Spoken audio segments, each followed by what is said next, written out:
Assalamualaikum warahmatullahi wabarakatuh. Alhamdulillah. Alhamdulillahilladzi hadana li hadza wa ma kunna linahtadiya laula an hadanallah.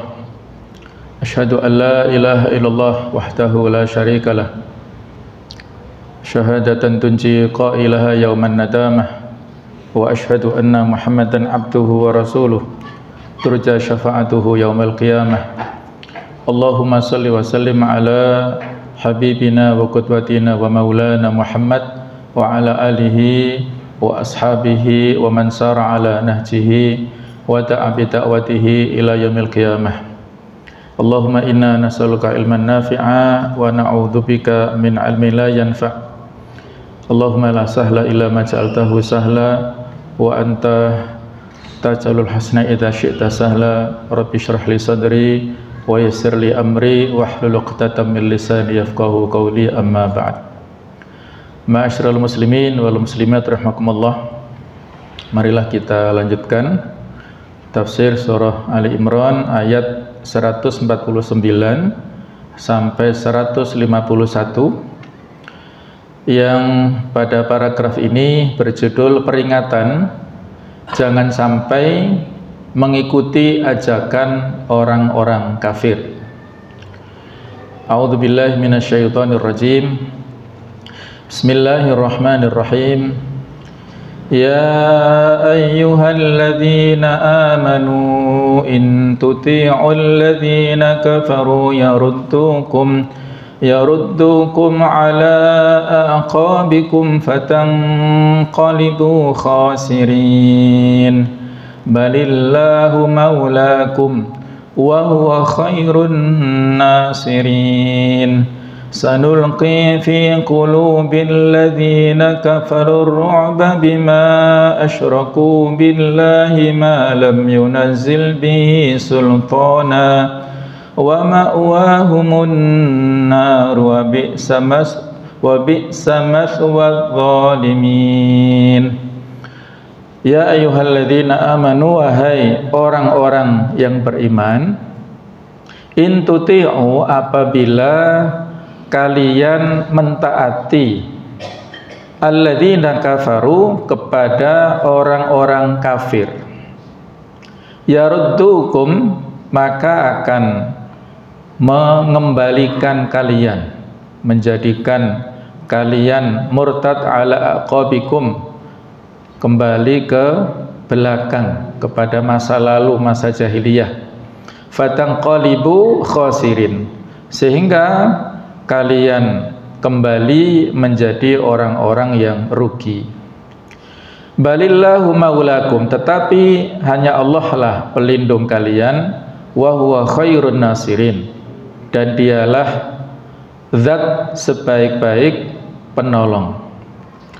Sanulqi fi qulubil ladzina kafaru ru'ba, kami akan memasukkan rasa takut kepada hati-hati orang-orang yang kafir.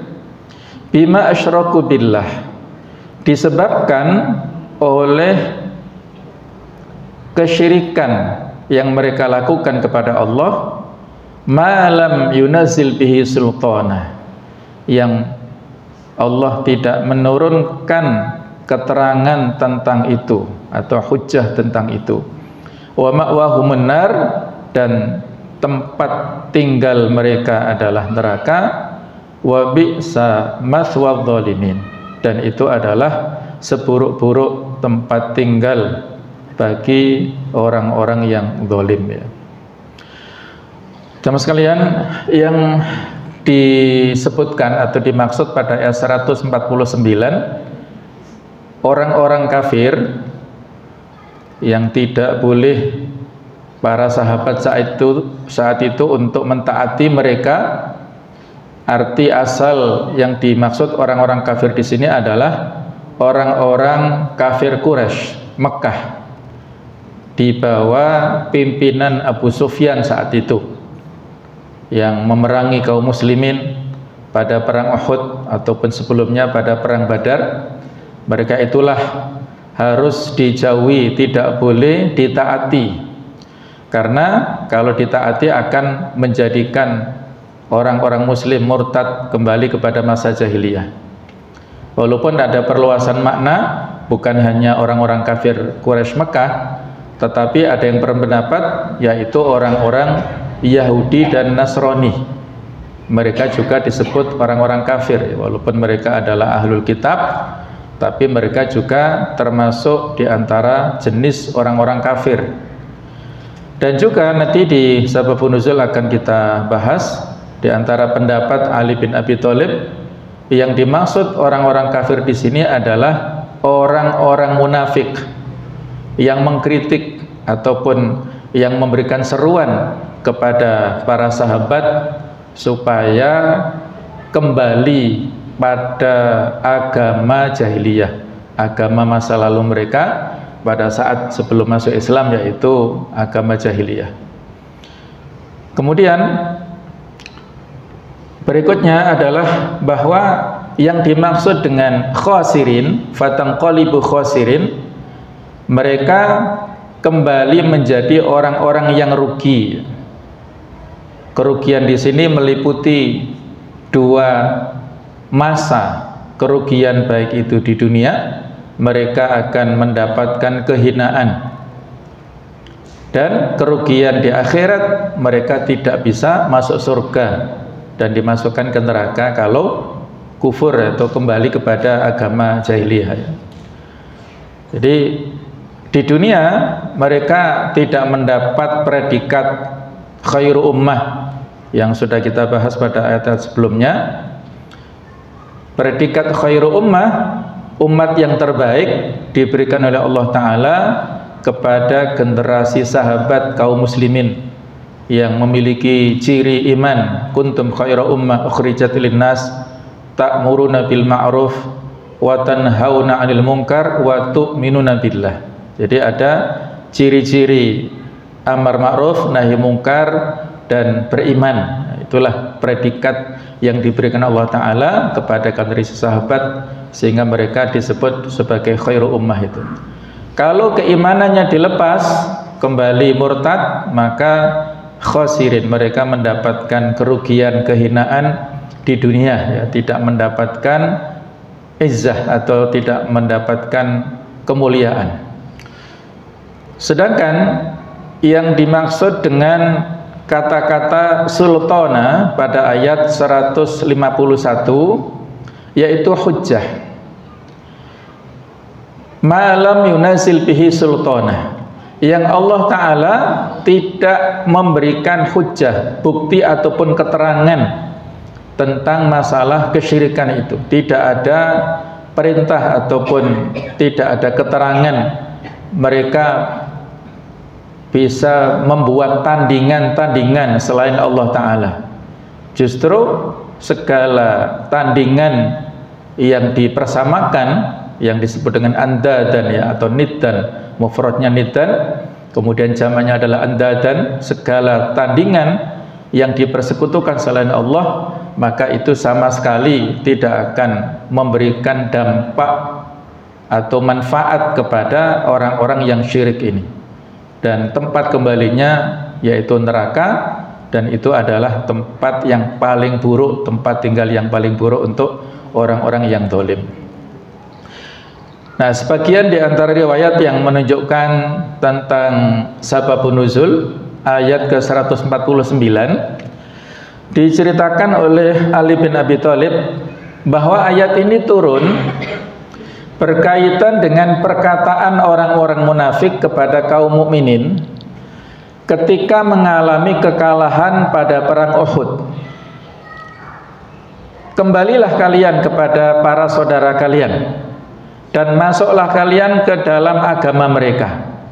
Jadi dianggap para saudara di sini adalah orang-orang Quraisy yang memerangi kalian, termasuk pimpinan mereka adalah Abu Sufyan. Kembalilah. Ini adalah ya perintah atau sekaligus penghinaan yang disampaikan oleh orang-orang munafik. Mereka yang kembali dari medan Uhud, ya, tidak ikut berperang dalam perang Uhud ketika mendapatkan kaum muslimin kalah, ya, justru mereka memojokkan kaum muslimin dan ya mengolok-olok supaya kembali kepada agama jahiliyah yang dianut oleh orang-orang Quraisy. Diriwayatkan oleh Hasan al-Basri, jika kalian meminta nasihat dan pendapat dari kaum Yahudi dan Nasrani, dan kalian menerima nasihat dan pendapat dari mereka, karena mereka telah berusaha untuk menyesatkan kalian dan menimbulkan kesyubhatan dan keraguan bagi kalian di dalam hal agama, mereka berkata, seandainya Muhammad memang benar seorang nabi, maka tentunya ia tidak akan kalah, dan tentunya musibah yang terjadi pada perang Uhud tidak akan menimpa dirinya beserta para sahabatnya. Akan tetapi Muhammad hanyalah manusia biasa seperti yang lainnya. Terkadang ia menang dan bernasib baik, terkadang kalah dan bernasib buruk. Inilah syubhat, keraguan-keraguan yang disebarkan oleh orang-orang Yahudi di sini. Dalam riwayat yang sudah pernah kita sebutkan, ini juga disebarkan oleh orang-orang munafik. Mereka membuat keraguan-keraguan pada kalangan kaum sahabat supaya ragu dengan kerasulan Nabi Muhammad sallallahu alaihi wasallam. Diriwayatkan dari As-Suddi, jika kalian menyerah kepada Abu Sufyan dan kawan-kawannya, meminta keamanan dari mereka, maka mereka akan mengembalikan kalian kepada agama semula kalian. Nah, ini sama saja, ini adalah provokasi daripada orang-orang kafir. Sedangkan latar belakang turunnya ayat 151, As-Suddi berkata, tatkala Abu Sufyan dan kawan-kawannya telah pergi dari Uhud untuk kembali ke Mekah, maka ketika telah sampai di suatu tempat, mereka merasa menyesal dan berkata, betapa buruknya apa yang telah kita lakukan. Kita memerangi mereka kaum muslimin, sehingga ketika jumlah mereka hanya tersisa sedikit karena banyak yang melarikan diri, maka malahan kita membiarkan mereka. Kembalilah kalian dan habisi mereka.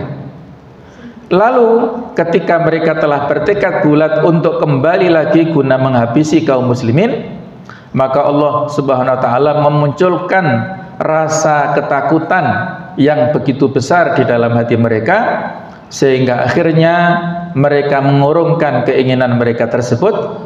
Lalu Allah Ta'ala menurunkan ayat ini, ya, sanulqi fi qulubil ladzina kafaru ru'ba, ya. Kami akan memasukkan pada hati-hati orang kafir rasa takut, ya.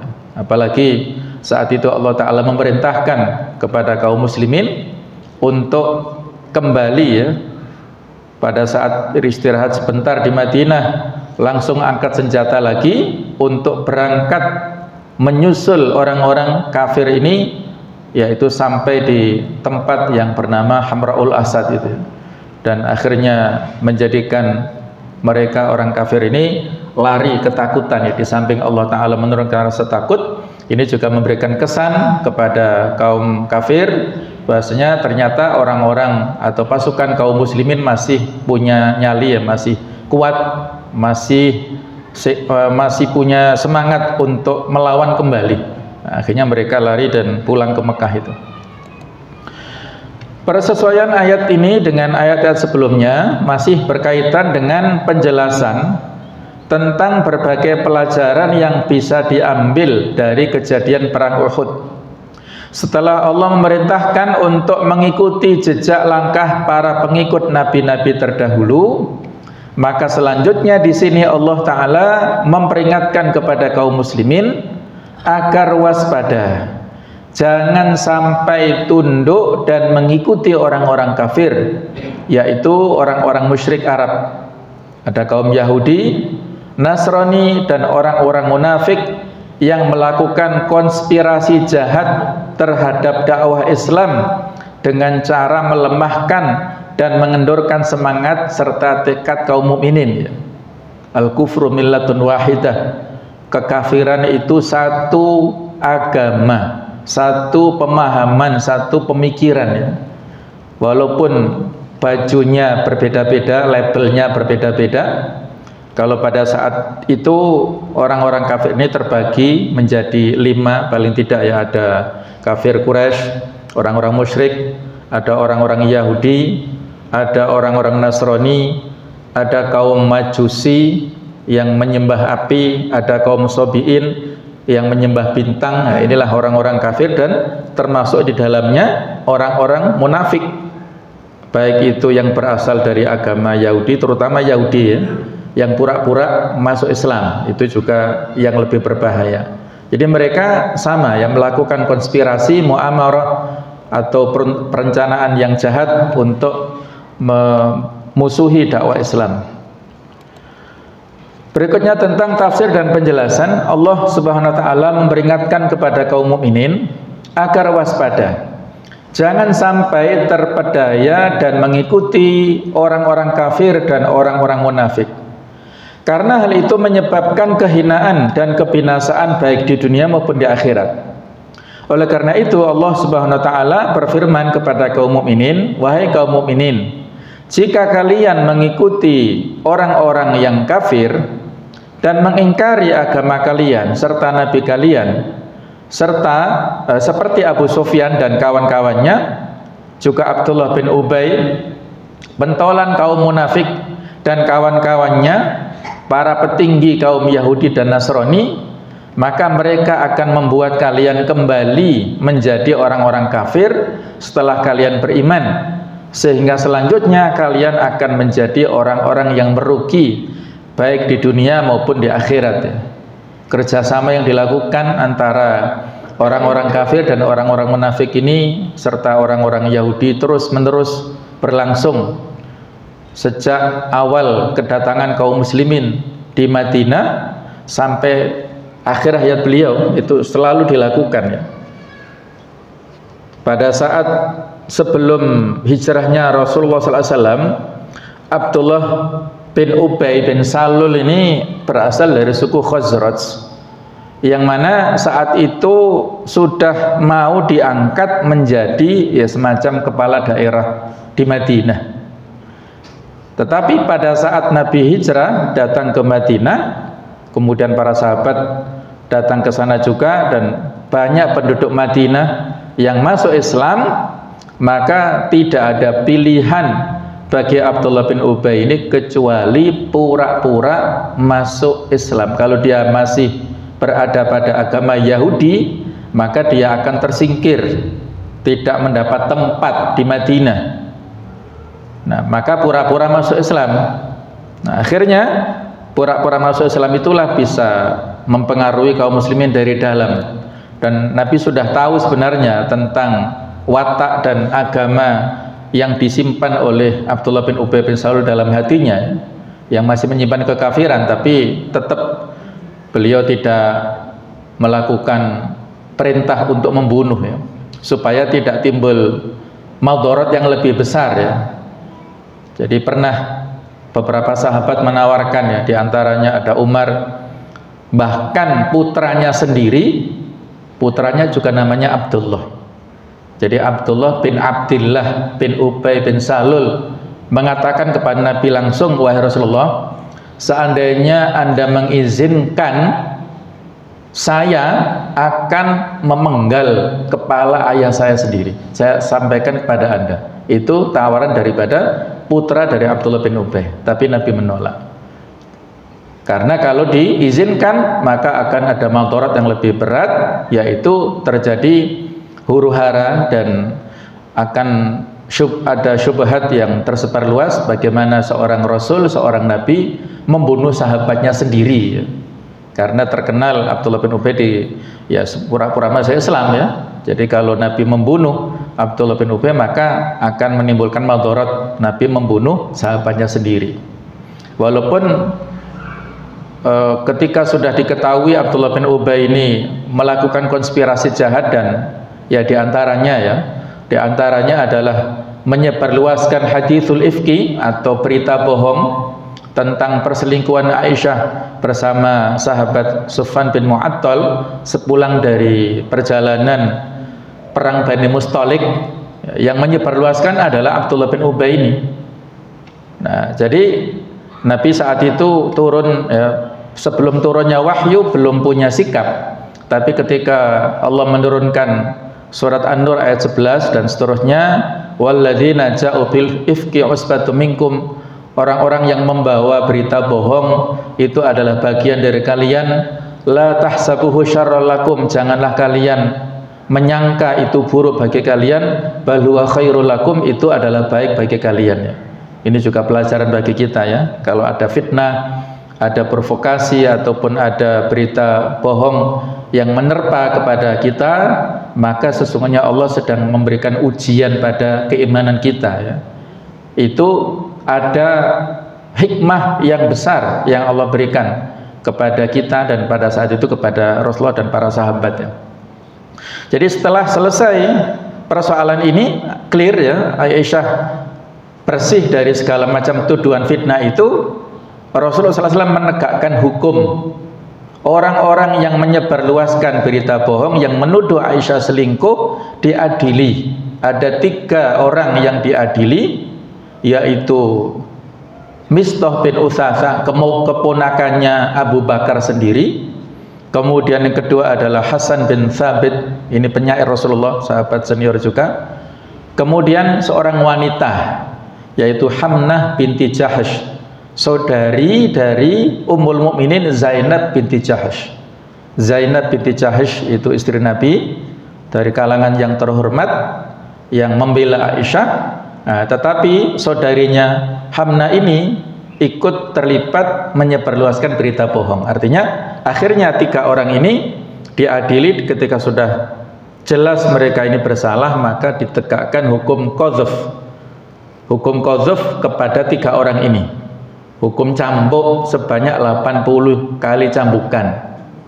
Walladzina yarmunal muhsanat thumma lam ya'tu bi arba'ati syuhada fajlituhum sama nina jaldah. Orang-orang yang menuduh pada wanita baik-baik berzina tanpa bisa mendatangkan 4 orang saksi hidup, maka cambuklah mereka sebanyak 80 kali cambukan. Jadi 3 orang ini dicambuk 80 kali masing-masing ini. Nah, provokatornya Abdullah bin Ubay nggak terkena hukuman ini, karena ini Nabi sudah mengetahui ini tidak sebagaimana para sahabat yang mulia. Allah ingin meringankan atau ingin memberikan taubat ya kepada 3 orang ini sehingga ditegakkan hukuman di dunia ini, sehingga mereka tidak dihukum di neraka.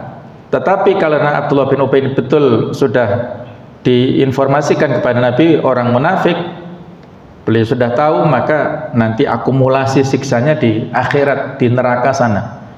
Jadi di dunia merasa tenang-tenang, tapi nanti akumulasi daripada segala siksa dan dosanya nanti ada di neraka ya. Nah, itu contoh tentang bagaimana upaya provokasi dari Abdullah bin Ubay generasi awal-awal. Kemudian nanti ada generasi selanjutnya pada masa Utsman bin Affan, yaitu Abdullah bin Sabah. Itu juga sama, pura-pura masuk Islam ya. Asalnya dari Yahudi, dia malah lebih dahsyat lagi fitnahnya kepada barisan kaum muslimin.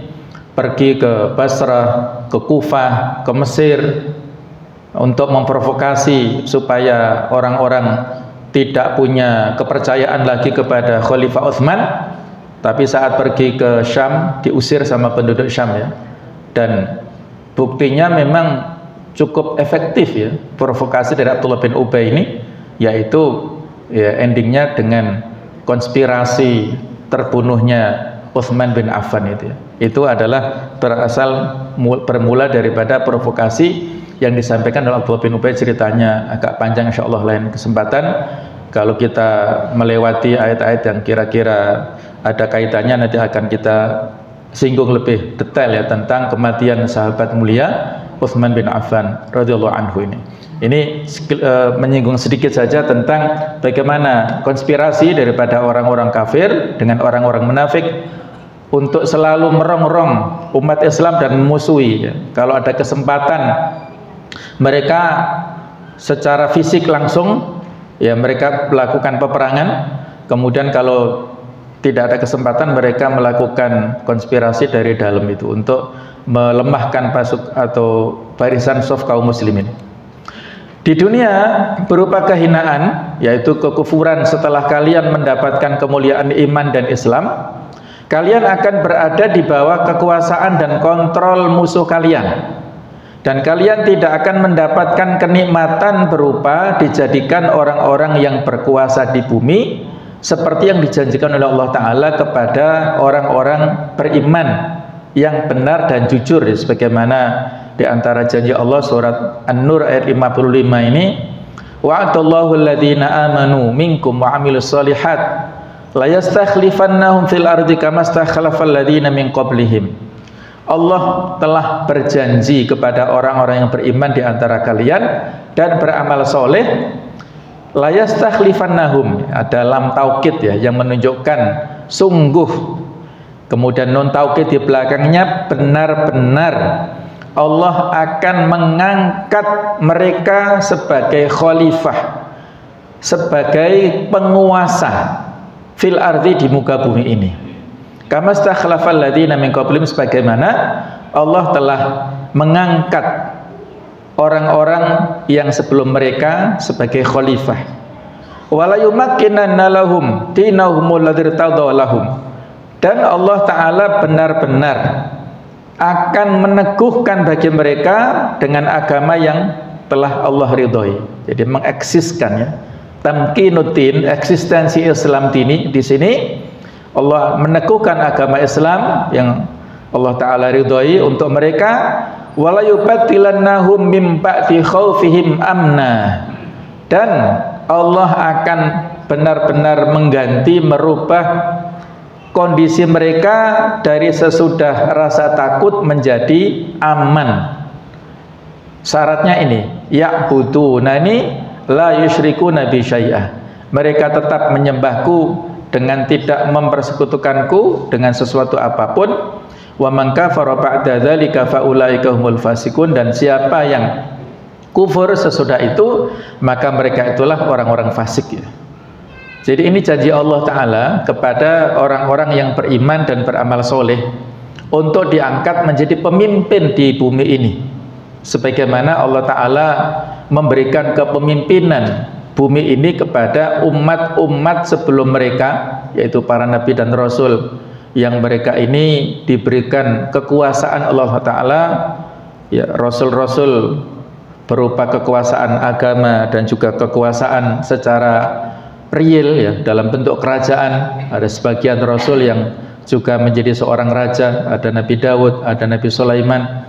Nah, mereka inilah yang menjadi khalifah-khalifah di muka bumi ini, dan syaratnya adalah beribadah dengan totalitas, tidak menyekutukan Allah dengan sesuatu apapun. Sedangkan di akhirat kalian akan merugi apabila meninggalkan keimanannya dengan tidak mendapatkan nikmat Allah dan pahala darinya, serta kalian akan terancam terkena siksa di neraka.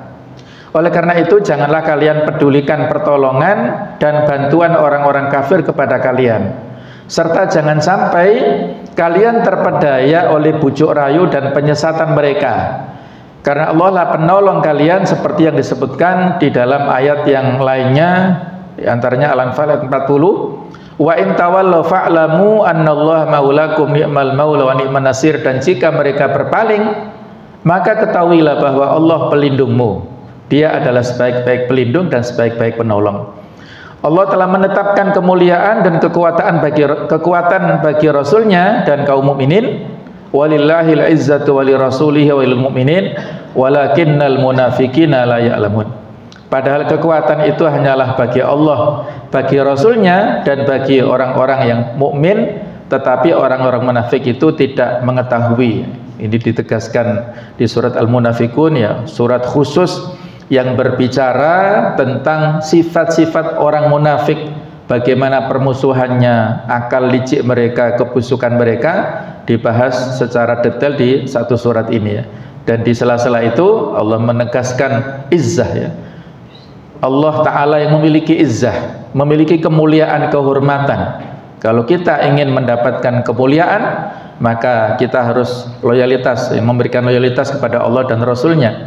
Dan juga kita tetap berpegang teguh dengan keimanan.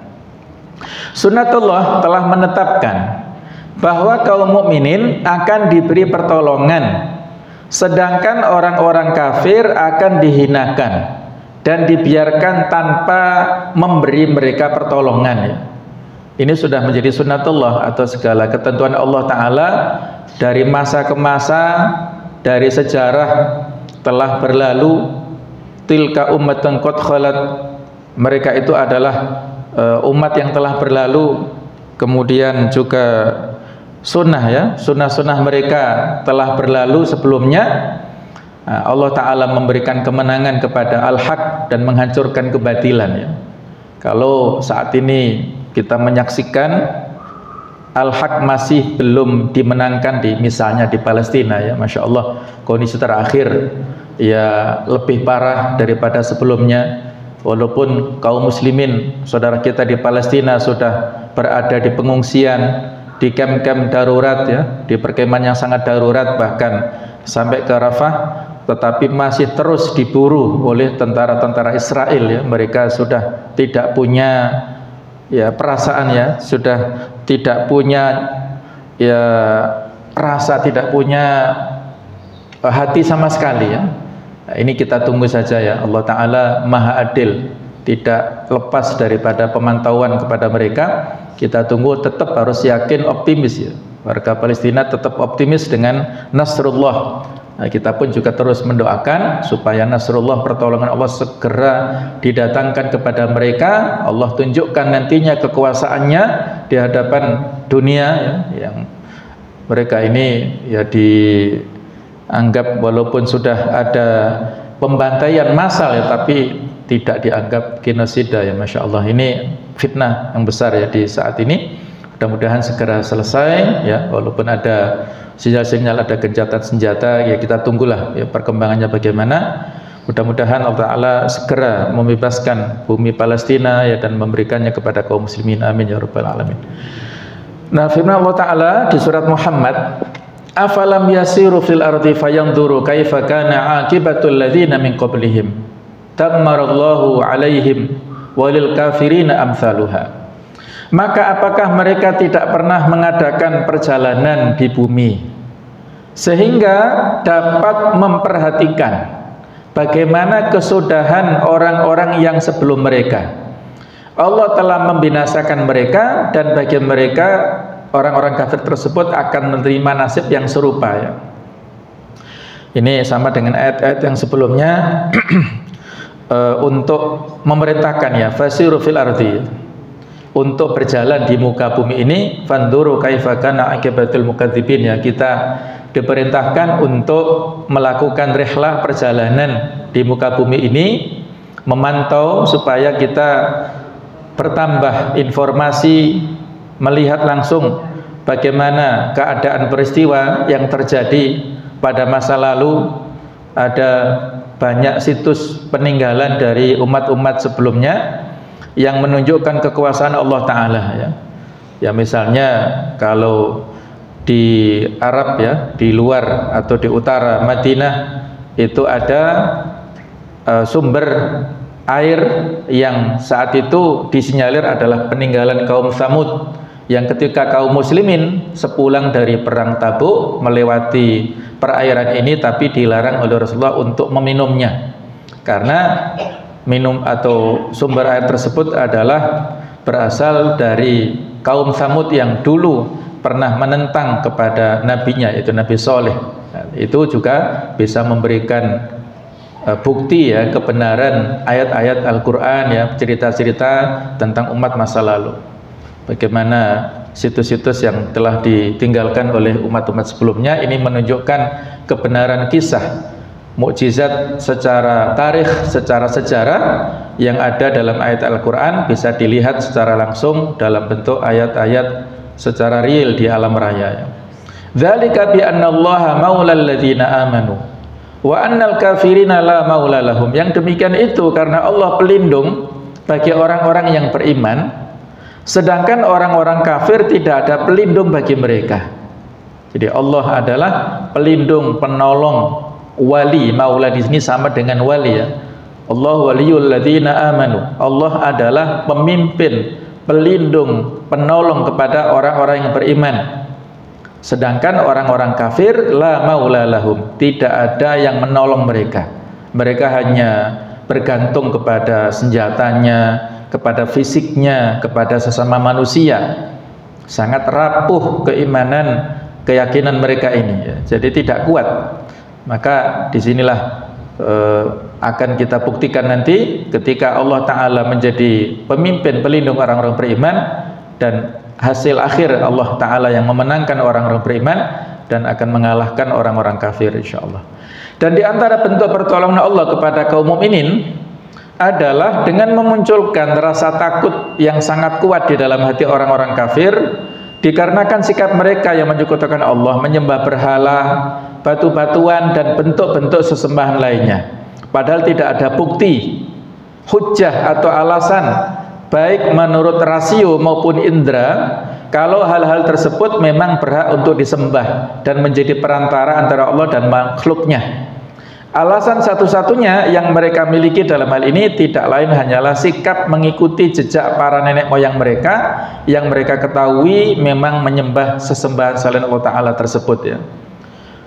Ma na'buduhum illa liyuqarribuna ilallahi zulfa. Mereka menyembah berhala-berhala tersebut tujuannya untuk supaya menjadi wasilah takarrub kepada Allah, tapi ini tanpa ilmu ya.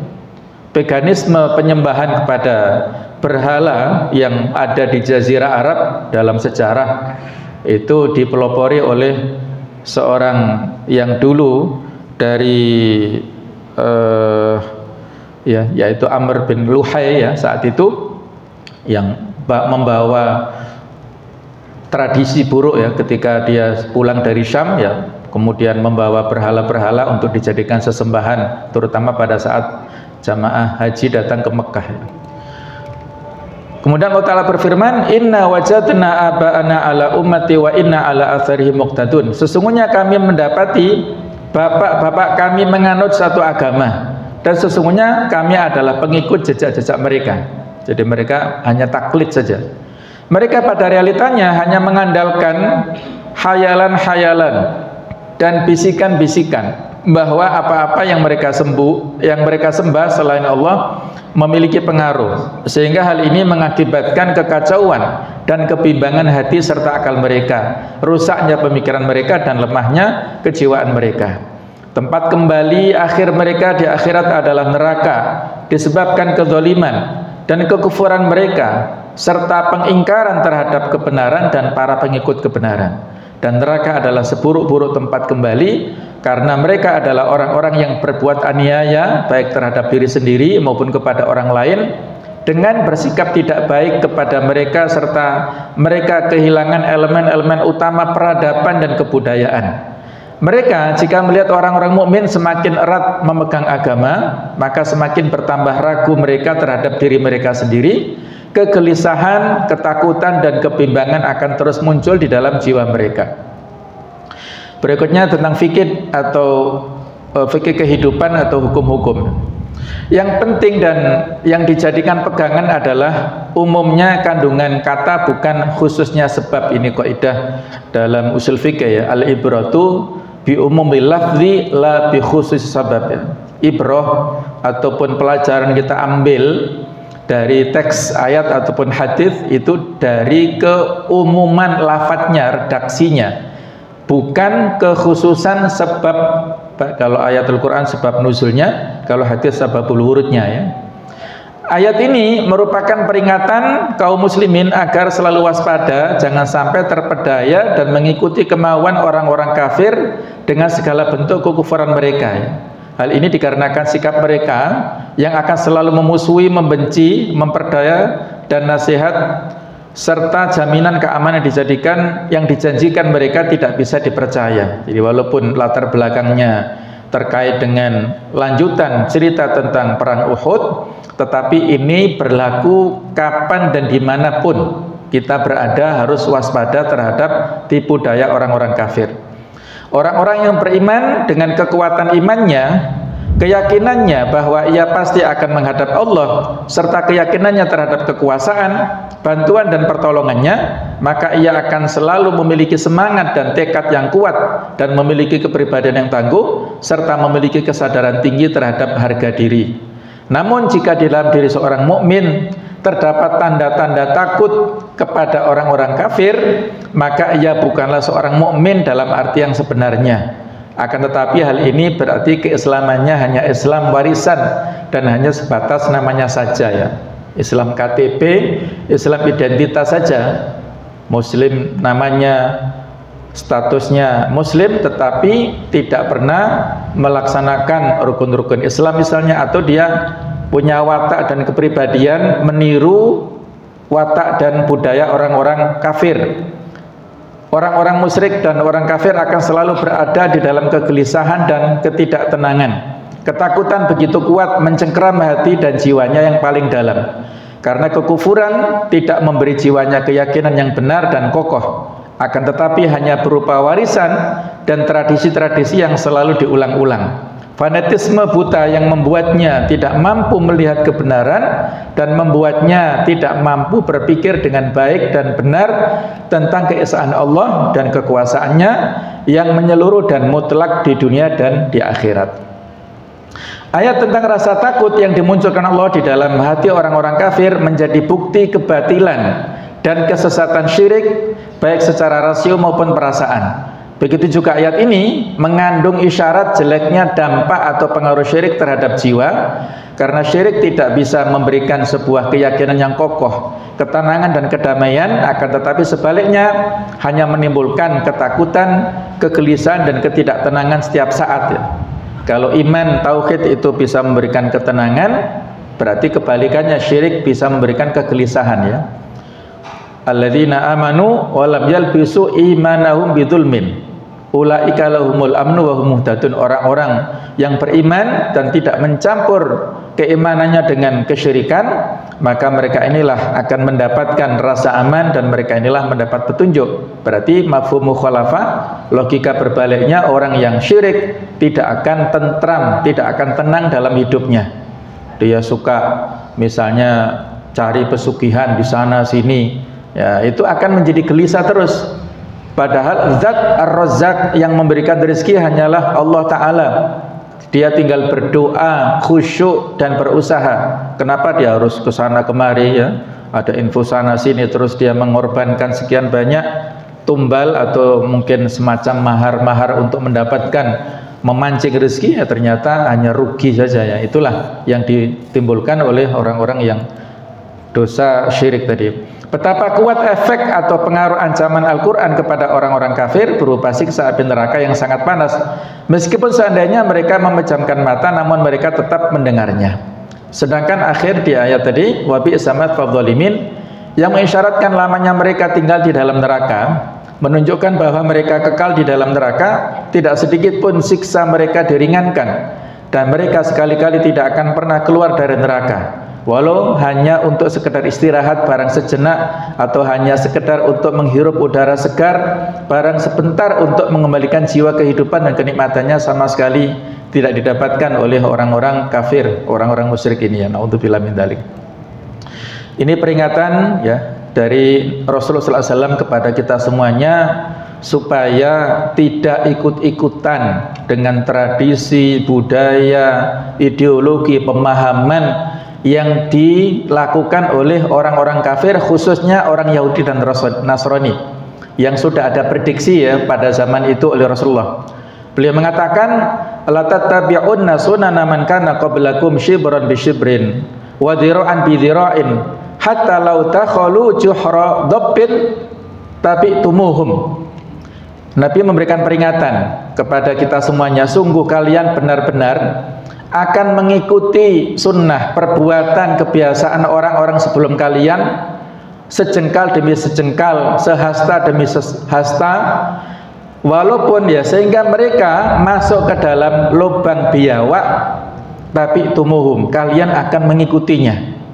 Maka para sahabat penasaran, ya Rasulullah, al-Yahud wan Nasara, apakah yang diikuti itu adalah orang-orang Yahudi dan Nasrani, orang-orang kafir tadi, yang sebelum kalian tadi? Maka beliau mengatakan, faman, ya siapa lagi kalau bukan mereka yang diikuti oleh orang-orang kaum muslimin, ya. Hadis sahih riwayat Muslim dan riwayat Bukhari Muslim, ya. Jadi inilah jamaah sekalian, merupakan peringatan kita harus waspada kepada budaya tradisi yang menggejala, terutama khususnya di anak-anak muda, ya. Mereka tidak selektif dalam memilih budaya, yang penting senang, yang penting ya menggembirakan, ya. Mereka tidak memedulikan sebenarnya itu adalah diwarisi daripada orang-orang Yahudi ataupun orang-orang Nasrani.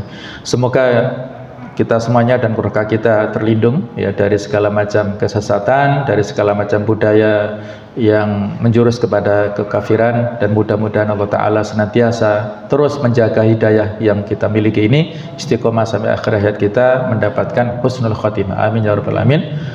Mohon maaf atas segala kekhilafan. Subhanakallahumma bihamdik, asyhadu an la ilaha illa anta, astaghfiruka wa atubu ilaik. Wassalamualaikum warahmatullahi wabarakatuh.